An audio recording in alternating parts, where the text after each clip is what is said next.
So a little bit about our university and why I refer to our enterprise as a startup. We are a new comprehensive public research university in the state of New Jersey. We're on the East Coast.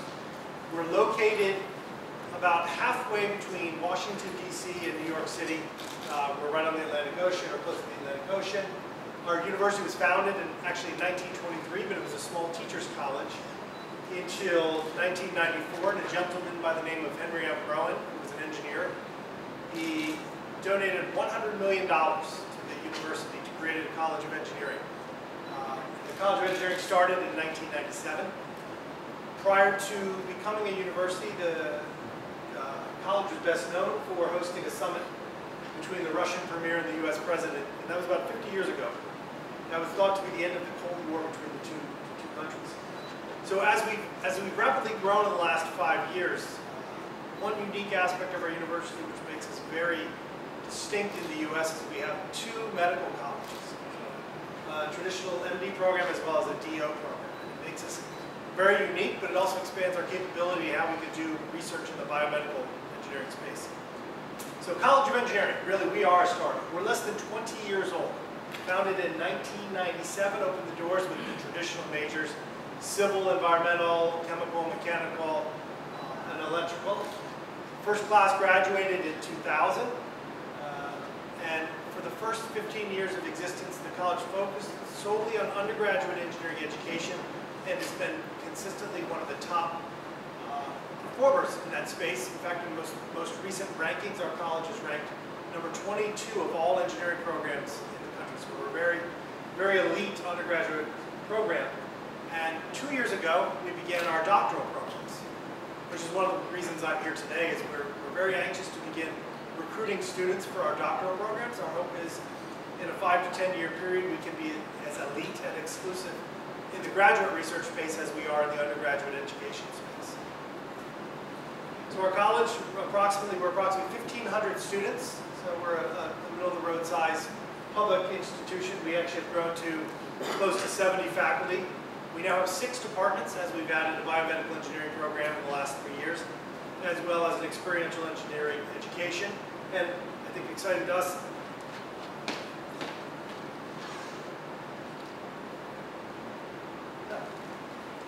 better? Oh. Okay. Now I don't lose my voice, so this is good. And exciting to us is we've also added our PhD in engineering very recently, and it's grown rapidly. We far exceeded the student enrollment growth in the PhD program. Something we're very, very excited about is this photo. This is an overview of, or I should say it's a schematic of our college as of today. So on this side of the screen, this is our current College of Engineering building, and in less than 1 month, we'll be opening an annex to our building, which will more than double our size and add incredible amounts of research space and research lab facilities for us. So less than a month away, if I had the time to pull up on the live camera, you could actually see the camera of this building being built, and we're very, very close. Exciting part of our program is we have a globalization fellowship program. As we build our doctoral program, we're looking at recruiting the best and the brightest from overseas so that we can have a diverse population of doctoral students in our program. Partners we have is we actually have a partnership with the University of the Philippines. We have a campus-wide memorandum of understanding, but our initial connections were with Lowman, and we have a student exchange program where we hope to expand that to more campuses in the Philippines. We have programs with Turkish universities as well as universities in the UK. Industries partners, we have a number of partners ranging the gamut from aerospace through biomedical, life sciences, pharmaceuticals, as well as in advanced materials. Now our college, what are our thrusts? Our major thrusts for our college are in a few key areas. I call the first one Engineering Cities, and our partnerships with Lowman campus have been focusing on water resources, and that's one of our core areas of research. Water purification, protecting our water supply, sanitation systems, as well as infrastructure, roadways, traffic, routing, something that we would love to have today, transportation infrastructure, and coastal resiliency. And I'll briefly talk about mutual interests in this.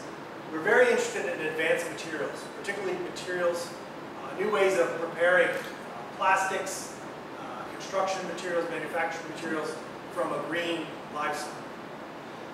As well as probably our largest growing thrust area, and it's very important to us because of our collaboration with 2 medical schools, is in the life sciences and biomedical engineering.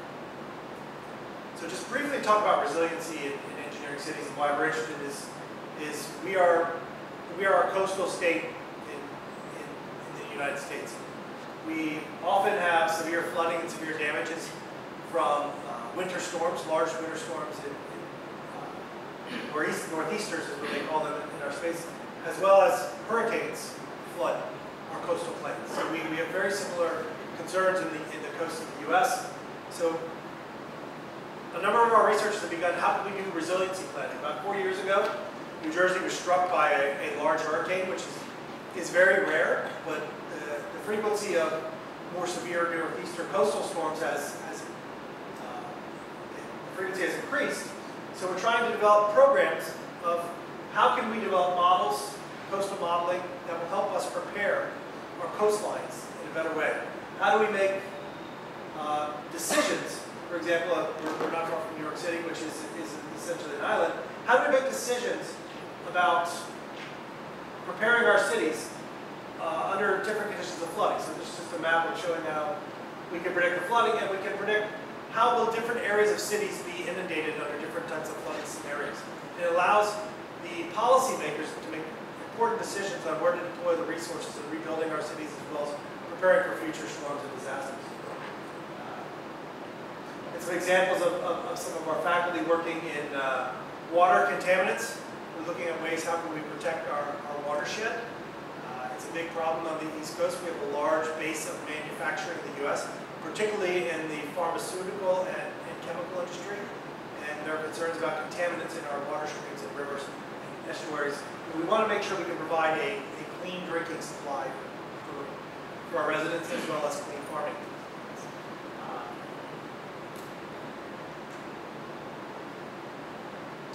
So moving on to the next topic, I'm sorry to gloss over, but I'd like to spend a little more time on some of the areas at the end. We're also interested in green polymers and how can we use biological feedstocks to prepare the next generation of advanced materials.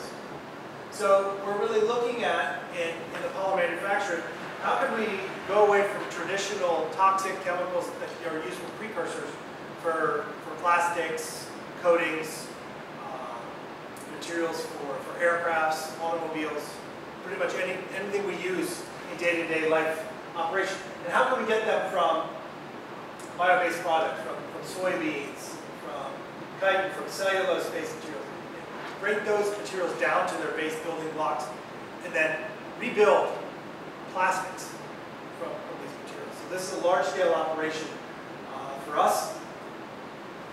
And most importantly, we're looking at removing BPAs or bisphenols from plastic production. As there's 2 major problems with that. One, the reaction processes and byproducts from polymers from BPA monomers is very toxic, strong pollutant. But also the actual products that are made with this, the plastics that we use that are our cooking materials, that are in our car seats, that are in the infant toys. They leach these toxic plastics over time, or toxic monomers over time, and really have become an environmental and health hazard.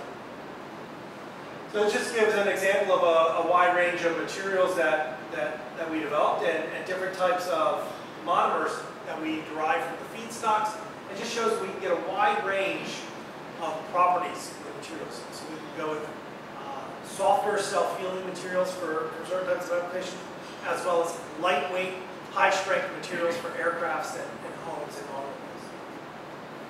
And this just shows the range of properties of the materials we can develop, but more importantly, I think I'm talking over here, is types of feedstocks, and show that naturally occurring in such large quantities of the materials occurs. We could be using plant oils, celluloses, lignins, all from bioproducts or from biofeedstocks.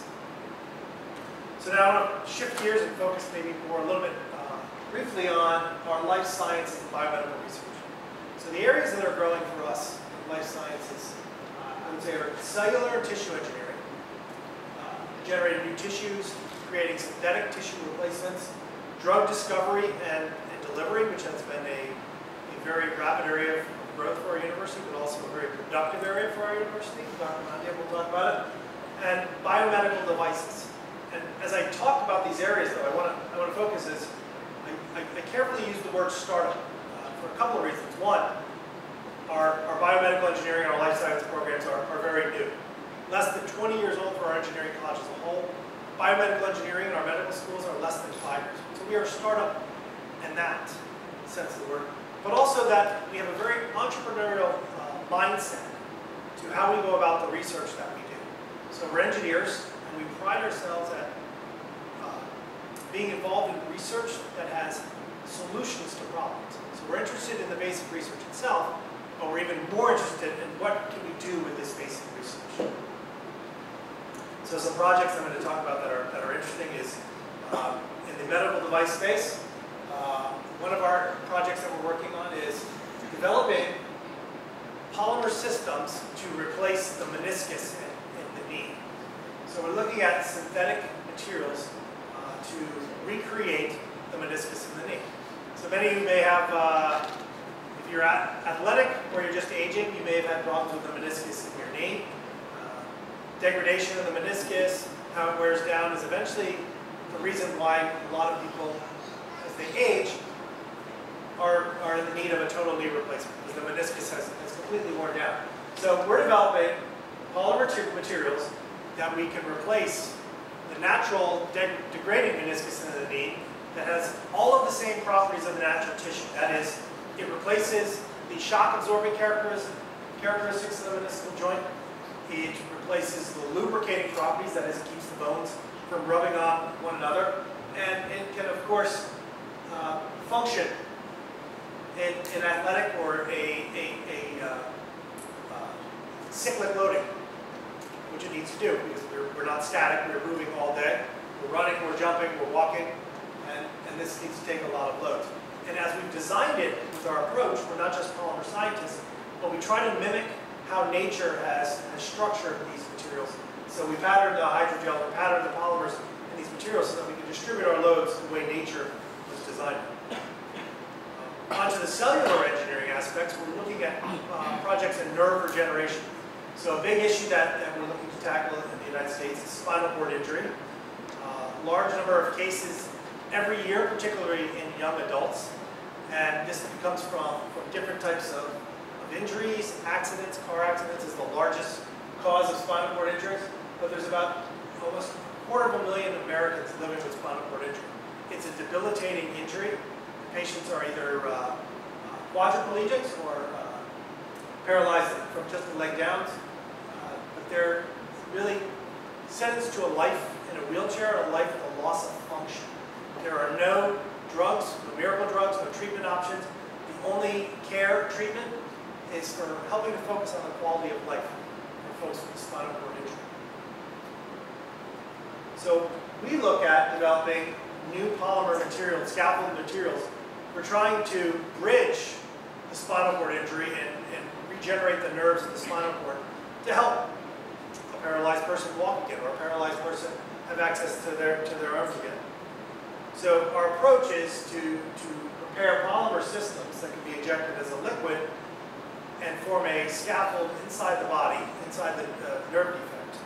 And in this scaffold, we can deliver various therapeutic factors, different types of drugs that have been known to work with various types of stem cells. And we can also deliver stem cells locally into a spinal cord defect.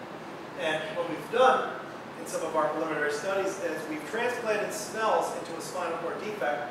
And just for reports on this slide, is the green represents the living cells in the defect that we've transplanted.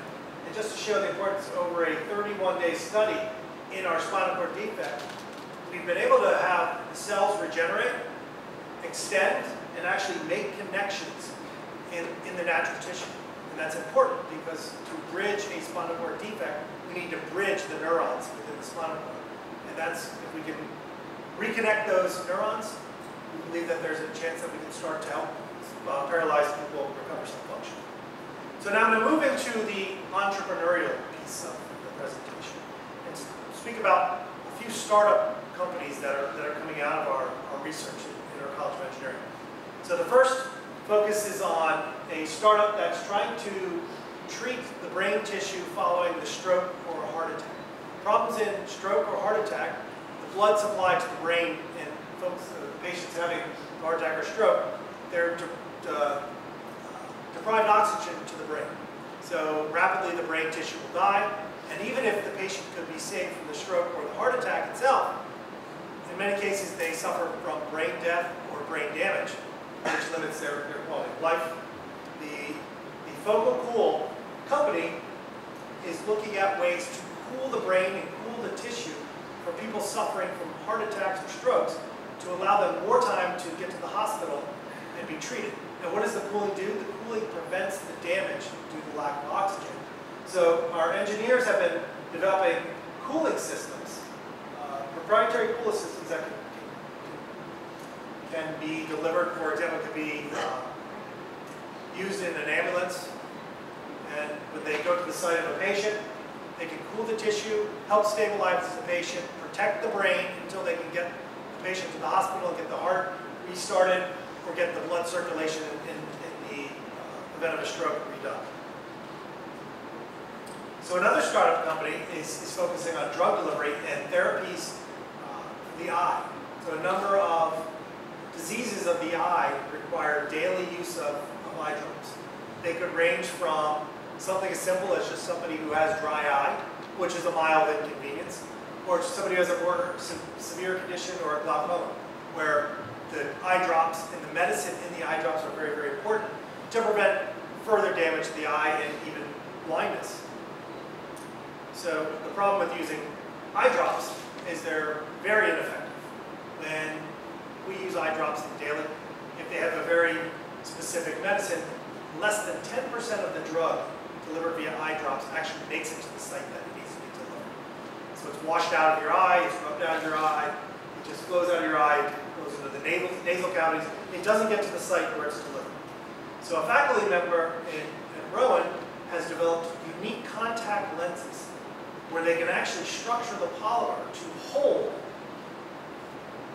the therapeutic molecules, the drugs, inside the polymer. So they're imprinted, think of like a lock and key mechanism. They're actually imprinted during the synthesis technique with a certain drug. The drug is placed in the eye and only under certain conditions, that is in the disease model, will the drug be unlocked and released from the contact lens into the eye. So it allows somebody suffering some type of eye disease to put a contact lens in for a week and receive all of their dosing and all of their drug treatment over a period of a week. It's localized, it has a high degree of efficacy, and rather than only 10% of the drug be delivered, it can be delivered 75 to 100% of the drug into the space where it wants to happen. And last, I'll talk about a project that is my own. I'll talk about Regeltech. It's a system we're working on, and it's something that I know my colleagues and I, after a long day in the car, we're suffering from back pain. Why do people suffer from back pain? They suffer from back pain for a number of reasons. The most common reason that people have back pain, and it's something that none of us, anybody on this planet can avoid, is aging. As we age, the tissue in our spine starts to degenerate. So when we're young and we're active, the discs of our spine, these are cutaway of discs, they're very healthy, they're filled with water, they're hydrated, they're fluid-filled sacs, they're our natural shock absorber. As we age, the tissue in our spine dehydrates, degenerates, and our shock absorbers don't work as well. So an analogy I like to use sometimes is when we're young, we're running on a full tire. Either our bikes or our cars have full tires. As we age, we're letting the air out of our tires. So when it gets really bad, we're running on the rims. And you can think of the damage it does. So this just shows our spine and different types of conditions that folks may have. Besides the natural aging process, you could have an injury where the disc herniates. It could collapse just through some natural disease model. But in all of these cases, why is back pain caused? Back pain is caused because our nerve roots run right up the spinal column, and as the disc collapses, the nerves collapse. And these nerves run through our entire body. This is our signaling system for our body. So the areas that this degeneration occurs and the nerves are impinged, that's the pain we feel. So some of you have had back pain, your parents have had back pain, friends have had back pain, grandmothers, grandparents, uncles, aunts. You hear that it radiates up and down their arms. It goes up and down their legs. It's so painful they can't get out of bed. So that's what causes the back pain. So in this day and age, the treatment options are early stage, simply a conservative care or a very minor procedure to remove some of the diseased or dehydrated tissue. But that only serves to accelerate the problem down the road. Maybe early stage it provides some relief, but further degeneration is likely in patients. Now, worldwide, the only two devices approved for back pain is fusion and total disc replacement.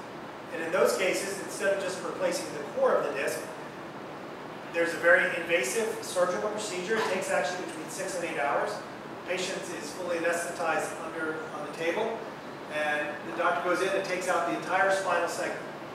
And it puts in large screws in metal cages. They're drilled into the surrounding bones. So they're not a very pleasant replacement. It's very invasive. Folks who have this treatment, there's a less than 50% success rate with this for relieving pain in these patients. So then, following a 6 to 8 hour surgery, the patient is hospitalized for 5 to 7 days, and then is on bed rest at home for the next 6 to 8 weeks. So this is not only painful, not only inconvenient for the patient, but it's also very, very costly to the healthcare system. So in the US alone, back pain, fusion, surgical options that are available, it's estimated that costs the US healthcare system about $50 billion a year. And that includes the surgeries, that includes the drugs, that includes, even importantly, the amount of time that people are out of work or out of commission because of the surgery. So where we're working is we're proposing, how can we develop a system that's more similar to our biology? Rather than just taking out the old bones and putting in metal plates and screws, can we replace the jelly-filled core of the disc? And this is called nucleus replacement. And this is something that we're working on in our laboratory. So really what we're doing in our solution, so this looks already a lot better. We prepare a polymer liquid that we can inject through a very, very small needle, an 18-gauge needle. So if you go to the doctor you give blood, you get a vaccine, you get a shot, that's an 18 to 21 gauge needle, very fine needle. This polymer liquid can be delivered through this fine gauge needle, and inside the body, so this is just a synthetic disc, inside the body it forms a gel that fills up the disc and it restores those lost mechanical properties. So in a cadaveric model, we've shown that we're successfully able to deliver our polymer hydrogel into the nucleus and actually restore the natural biomechanics. And the first generation of this device was actually implanted in almost a dozen patients in Europe, and there were six surgical successes and 6 non-successes.